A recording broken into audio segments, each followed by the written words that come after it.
अद्दीन कुल्लुहु अदब, दीन सारा अदब का नाम है। बेअदब आदमी उसको कहते हैं जिसका कोई हद बंदा नहीं होता, वो बेअदब होता है। हुजूर ने फरमाया फाइदा फातकल हया फल माशेता, जब तू बेहया हो जाए फिर तू आजाद है, जो मर्जी कर। नबी पाक अलैहिस्सलाम से बड़ा कोई नहीं सिवाय अल्लाह के। पता है आपको, बाद अज खुदा बुजुर्ग तुई किससे मुख्तसर, नबी करीम सल्लल्लाहु अलैहि वसल्लम से बड़ा कोई नहीं कि हुजूर को किसी का अदब करना हो। लेकिन हुजूर की रजाई में दूध पिलाने वाली जनाब हलीमा जब नबी पाक से मिलने आई तो मुस्लिम में लफ्ज मौजूद हैं, हुजूर मिंबर पे थे, अल्लाह के रसूल खड़े हो गए और अपनी चादर बिछाई, माँ को बिठाया, हालांकि सबसे बड़े हुजूर हैं। हजरत अबू बकर सिद्दीक रदी अल्लाह तआला अन्हु फरमाते मेरे वालिद बूढ़े थे, आंखों से नाबीना थे। फतह मक्का पर उनका इरादा बन गया मुसलमान होने का। मैं बड़ा राजी था कि मेरे बच्चे भी मुसलमान हैं, पोते नवासे भी मुसलमान हैं। अल्हम्दुलिल्लाह मेरे अब्बा भी मान गए। कहते हैं जब मैं उन्हें ले करके हुजूर की बारगाह में गया ना, नाबीना थे वो, ले करके गया तो अल्लाह के रसूल खड़े हो गए और हुजूर ने ऐसा जुमला कहा कि मैं रो पड़ा। महबूब फरमाने लगे अबू बकर अगर इनका इरादा बन गया था कलमा पढ़ने का तो इस बूढ़े को क्यों तकलीफ दी, मुझे बताते मैं घर आके कलमा पढ़ा जाता। आप इसको एजाज समझे भाई। ये नौजवान कहता है ना मैं बड़ा तेज हूं, अब हमारे यहाँ ना बेबाकियां बड़ी हैं, जो मुंह में आया कह के छोड़ना है। कहते हैं जी मैं जी सच्ची बात करता हूँ जी, किसी को तकलीफ भी हो तो मैं तो कहता हूँ सच तो बड़ा मीठा होता है, उसे तो तकलीफ होती नहीं। असल में आपने सच में मिर्चें बड़ी डाल दी, इसलिए कि सामने वाले को दिक्कत हुई है। सच बोलने पर तरीके से बोले, आप बेबाक ना बने, आप जो मुंह में आता है आप कह देते तो अदब करें। उस्ताद काबिल अदब होता है। हमने कॉलेज भी देखा है, मदरसा भी देखा है, लेकिन छोटा सा शिकवा है, हमारे जो बच्चे हैं ना मदारस के, वो जब हम जूते उतारते हैं तो हमारे जूते सीधे करते हैं। अभी भी हमें बड़े शिकवे हैं उन बच्चों से भी, उनमें भी बड़ी गलतियां। हम जब मोटरसाइकिल हमारा उस्ताद सवेरे पढ़ाने के लिए आता है तो बच्चे मिन्नत करते हैं एक दूसरे की कि लाओ मैंने टाकी फेर दी है उस्ताद की मोटरसाइकिल को, मैंने साफ करना।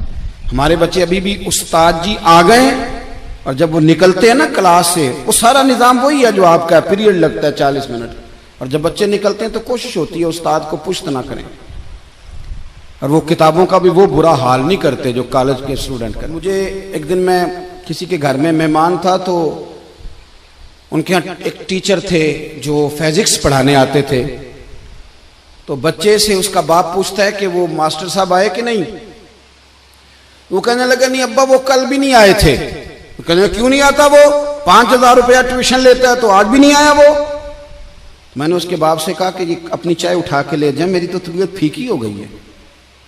उस्ताद 10,000 ले या 20,000 ले, लेना तो उसने उस्ताद ही है ना। अब क्या बात करते हैं, ये कोई तरीका है? कहने लगे नहीं वो मौलवी साहब नहीं, वो फिजिक्स पढ़ाते हैं। और मैंने कहा छोड़ो, मौला अली शेर खुदा कहते थे जिसने एक लफ्ज भी पढ़ा दिया वो तो मेरा मालिक है।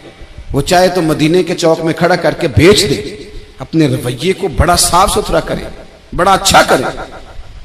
मुझे बतलाइए कि एक आदमी मैट्रिक पीटीसी टीचर से तालीम हासिल करे और खुद बाद में वो पीएचडी कर जाए, उसकी तालीम डबल से भी ऊपर चली गई तो वो पीएचडी वाला उस्ताद रहेगा कि नहीं रहेगा?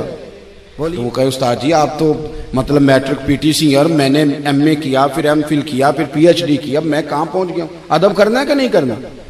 अदब आपको ठंडा रखेगा। अदब वाले लोग सिमटे हुए होते हैं, उनके अंदर वकार होता है। इमाम आजम अबू हनीफा रहमतुल्लाह अलैह एक बाग में बैठ के काम कर रहे थे तहरीर का, 2 शागिर्द भी साथ थे।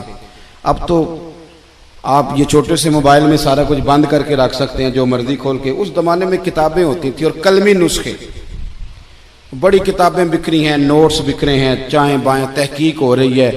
अस्माउर रिजाल एक बाकायदा इल्म है, अगर आप देखें तो हम बहस करते हैं रावियान हदीस पे।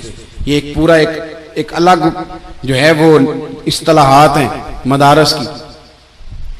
तो बड़ा मेहनत वाला काम हो रहा था, चीजें बिखरी हुई थी। अचानक ना बच्चे बाहर बाग में खेल रहे थे, ना गेंद गिर गई तो वो बच्चा आ गया गेंद उठाने। अब कितने शागिर्द हैं साथ, वो सारा कुछ है। इमाम आजम बच्चे को देख के, बच्चा 10-12 साल, फटाफट उठे, कागजात बिखर गए, चीजें आगे पीछे हो गई। अब इमाम साहब दोबारा बैठे, बच्चे के इस्तकबाल को अदब कोट खड़े हुए, दोबारा उठे, दोबारा बैठे, चीजें समेटी। अब कुछ कागज मिल नहीं रहे, मसला बन गया। बच्चा खेल रहा था, कुछ और बच्चे, थोड़ी देर के बाद फिर गेंद आई तो चूंकि उसकी ड्यूटी थी वो फिर आ गया। इमाम साहब फिर उठे, कागज फिर बिखर गए।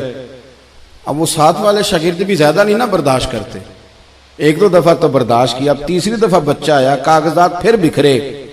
तो इमाम अबू यूसुफ कहने लगे हुजूर ये बच्चा है, ये पता नहीं 20 दफा आएगा, तो कितनी दफा चीजें बिखेरेंगे। तो इमाम साहब फरमाने लगे अबू यूसुफ तूने बैठना तो बैठ, नहीं बैठना तो ना बैठ, ये 100 दफा भी आया तो मैं उठ के खड़ा होऊंगा। हुजूर कौन है ये बच्चा? फरमाने लगे मेरे उस्ताद का पोता है।